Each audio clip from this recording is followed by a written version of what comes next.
давоми боби 17. ҳамин тариқ давлате ки муддати 2 моҳ аз ҷой хистан наметавонист, рӯзи 4 дар боғи мулло Шокир буданаш бе ёрии касе тайёқ гирифта худ ба қазои ҳоҷат мерафтагӣ шуд. дар рӯзи 5 тайёқашро ҳам партофт. худ таҳорат мекард ва ҳамроҳи бародаронаш аз пушти мулло Шокир намоз мегузаронд. дар охир ҳафта Киромиддини додараш рафта аз Балҷун асп барои мулло Шокир як ҷомаи симкӯб кундал, барои давлати писараш як ҷомаи мушки зафар, ки чунин ҷомаи фахириро танҳо савдогарони бузурги Самарқанд Бухорои он замон мепӯшиданд, ҳамчунин бо чанд курта читу сатину тик канду қандалоти фаровон як халта чоҳи баланди афғонӣ баргашт. ин ҳама сару савғоро дида ранги рӯи мулло Шокир канд ва ба сари Киромиддин шӯрид.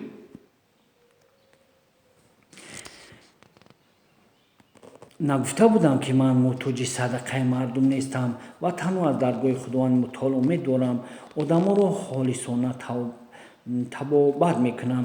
дида истодаед ки ҳосили заҳмати худам аз сарам зиёд аст. ҳатто он ба хӯрдани раҳгузарон ва зоғу занбур тамом намешавад. фарзандонам ҳам аз меҳнати ҳалоли худ нон мехӯранд, ба даст тархуни ягон давлатманд наменигаранд. қувваи бозу, дониш ва ақлу заковати ба худу басанда доранд. онҳо хулас ин тӯҳфаи шуморо қабул нахоҳам кард. гардонда баредаш: банда аз шумо ҷаноби Қаравулбегӣ, аз бародаронат ва аз тӯҳфаи оварданатон ба ҷон розиам, лекин худатон медонед ки баъди пахши шӯриши восеъ дар тумани Балҷун садҳо занон бешавҳар ва садҳо кӯдакон бепадар монданд. ин тӯҳфаҳоро бурда ба ҳамон беваҳу бечорагон ва эҳтимом диҳед, то дуои ҷонатонро кунад. дар ҳамин сурат гӯё ки ба ман додаед. давлат дар ин ҷо ба Қаравулбегӣ падарвор хитоб намуд муллои Шокир. пас аз ин иншоаллоҳ давлатат боз зиёдтар, ярликат баландтар ва саломатият хубтар хоҳад шуд. дили бечораву бенавоёнро дарёб, то Худованд раҳмат кунад ва дар паноҳаш гирад. шоире фармудааст: то тавонӣ якдилеро шод кун, бандае аз банди ғам озод кун, дастгири мардуми бечора бош, баҳри ҳар имдодҷӯ имдод кун. банда ба ҷуз имдоди он зоти пок ба имдоди дигаре эҳтиёҷ надорам. имдодгарам Аллоҳ таоло асту бас. домулои муҳтарам, охир шумо чанд шабу рӯз заҳмат кашида мани пургуноҳу фалакзадаро ба по хизондед. илтиҷо мекунам давлати Қаравулбегӣ ин тӯҳфаҳои ночизро, ки бароятон овардам, ба якшанг ба ранҷу заҳмататон намеарзад. давлат гуфтаматон, боз мегӯям, банда мисли муллоҳои дигар ба нарзу ниёз мардум муҳтоҷ нестам. ризқдиҳандаи ман аввал Худо, пас он меҳнати ҳалоли худам аст. домулои азиз, ҳеҷ набошад ҳамин ҷомаҳоро Киромиддин 2 ҷома дар даст ҳайрон меистод. қабул мекардед? хоҳиш намуд Абдулҳамиди бародари Қаравулбегӣ. биёр ҷомаҳоро, фармуд домулло. Киромиддин чолакона ҷомаҳоро ба дасти бародари калонияш дод, то ба домулло супорад. мулло Шокир ҷомаи зардӯзиро ба китфи Абдулҳамид ва ҷомаи мушки зафаронро ба китфи Киромиддин партофту гуфт: ин ҷомаҳо аз ман буд, ман онҳоро ба шумо меҳмонии гиромиқадр ҳадия намудам. бародари дигар ягон сухане наёфтанд, ки муқобили домулло бигӯянд. дархост карданд, ки дуояшон диҳад, то ба хонаҳояшон бираванд. саросима нашавед меҳмонони азиз, таъкидашон кард мулло Шокир. ҳоло рӯз барвақт аст. якҷоя таом мехӯрем, якҷоя намоз мехонем. банда ба давлат тиҳ додарам, якду насиҳат дорам, онҳоро бозгӯ мекунам. пас он дуои рафтанатро медиҳам. давлат ба Қаравулбегӣ нигариста: домулло аз ман малол нашавед, ки тӯҳфаатонро қабул накардам. ду урфият тӯҳфаҳоро ба касе медиҳанд ва хайрро ба касе мекунанд, ки муҳтоҷи хайру тӯҳфа бошад. бо падари шодравонатон банда шиносиҳои қарин будам. илоҳо ҷояш ҷаннат бошад. он кас бисёр муллои донишманди мадраса гузашта будам. кас аз суҳбаташон асло сер намешуд ва хеле ғизои маънавӣ мегирифт. бо ҳама донишмандӣ аз байни мардум маъруф مسئولیتی تام داشته‌اشان بسیار فروتنی شکستن حفظ بودند. آن کس танҳо аз обилаи дасташон нон мехӯрданд. мабодо агар ягон кас тӯҳфа ё бахшише мекард, онро ба ягон беваву бечора ё ятиме медоданду ба хона бармегаштанд. ба деҳаҳои гирду атроф агар ҷаноза намебуд, мабодо мардум гумон накунанд ки ба умеди ягон тамае омадааст гуфта намерафтанд. лекин ягон ҷанозаи худию бегуна бе иштироки он кас намегузашт. баҳудаву беҳуда ҳар ҷо намерафтанд. дар суҳбати бемаърифатону нохалафон наменишастанд. дар бораи хислатҳои ҳамидаи он кас то пагоҳ гап занам тамомият надорад. хулоси калом дидадаро буданд бо дидаҳо ҷо. ана шумо фарзандони ҳамон шахсияти бузургед. бояд шумо ҳам монанди падари бузургворатон бошед. мегӯяд ки аз авлоди бад хуб баромад, набояд хурсанд шуд.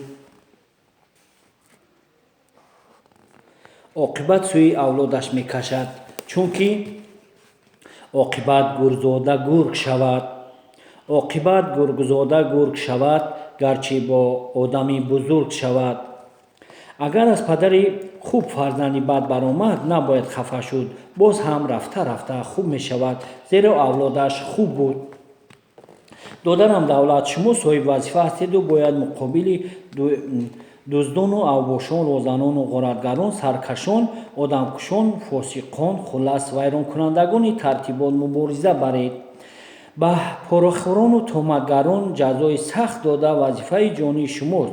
лекин аз рӯи шунидан пас аз пахши шӯриши деҳқонон бечораро ту шӯришгар гӯён бурда дар зиндонҳо партофтан камоли беинсофист.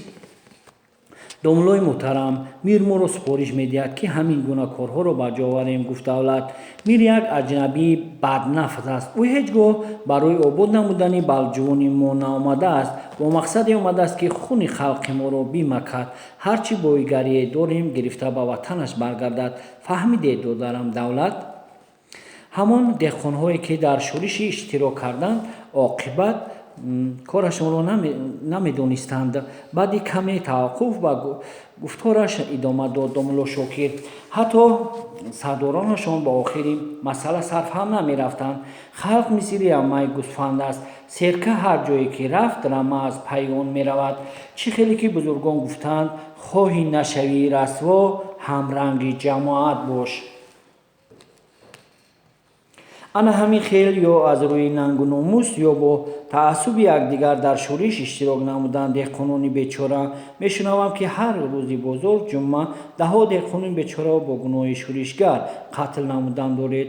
дар тӯъмаи балҷон қариб ки марг намондааст. бо амри мир ҳамаро яксара ба қатл расонда истоданд.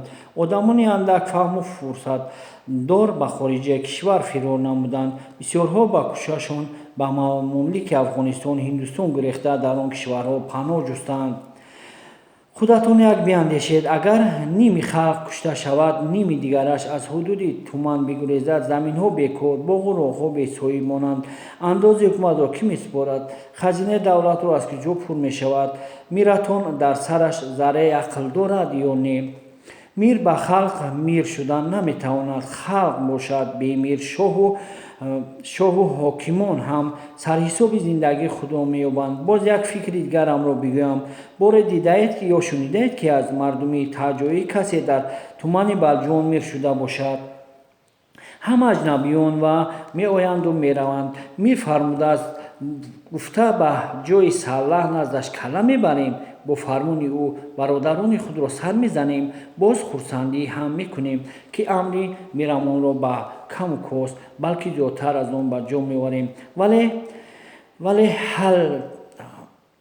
вале ҳалти бетаги мир ки пур шуд, мансабашро ягон аҷнабии дигар мегирад. вале халтаи бетаги мир ки пур шуд, мансабашро ягон аҷнабии дигар мегирад. мири нузулёфта миннатдорӣ куҷо бо мо ҳатто хайрхуш намекунад. бо қошу қавоқи гирифта баромада ба ватанаш меравад. мо бо ду даст пеши бар ҳозир ба хидмати аҷнабиён навомада мешавем. намедонем ки мири нузулёфта ҳамин рафтан мегӯяд.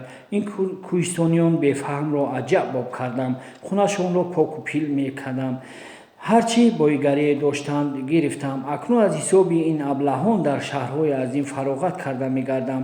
хуб гуфтанд ки агар аҳмақро ёфтиву аҳмақаш накардӣ пас ту аҳмақӣ. ҳақиқатан домлои муҳтарам, гапатон ҳақ аст, гуфт давлати Қаравулбегӣ. ман 3 нафар ҳамин гуна мири манғитиро давоми мазҳабдориям мебинам. онҳо аз Бухоро танҳо барои ҷамъ овардани пулу молу зару зевар бисмиллоҳ гуфта сафар мекунанд. фикру ободониву ғами халқро аслон надоранд. мо чунин мепиндорем ки мир ки нав шуд, шояд рибохӯрӣ, боҷу хироҷ, фисқу фасод кам мегардад. аммо баръакс, мири нав роҳҳои нави порахӯрӣ зиёд намудани боҷу хироҷро меёбад. халқ аз пештара дида бештар азоб мекашад. бале писарам, кулли явмин бадтар, гуфтанд. суханони давлати Қаравулбегиро тасдиқ намуд мулло Шокир. ҳар кадоми онҳо аз якдигар баднафстару беинсофтаранд. ба амирошон ваъда медиҳанд ки ман аз мири пештара дида ба ҷаноби шумо зеру зевари тангаву тиллои бештари ҳадя месозам. худатон бигӯед, ҷаноби Қаравулбегӣ, ягон мири манғитӣ ҳангоми ҳукмронияш дар тумани Балҷун ҳеҷ набошад ба қимати 1000 танга ягон ободонӣ кард. ободии мавҷударо вайрон мекунанд. онҳо корашон фақат ҷамъ овардану ҷиғилдонашонро пур кардан ва хуни халқро макидан аст.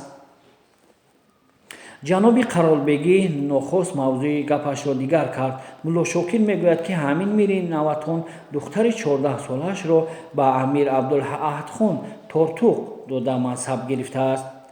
дар ҳақиқат, домлои азиз, гӯши ман ҳам бод бурда буд ки бо ҳамин роҳ соҳиби мансаб шудааст.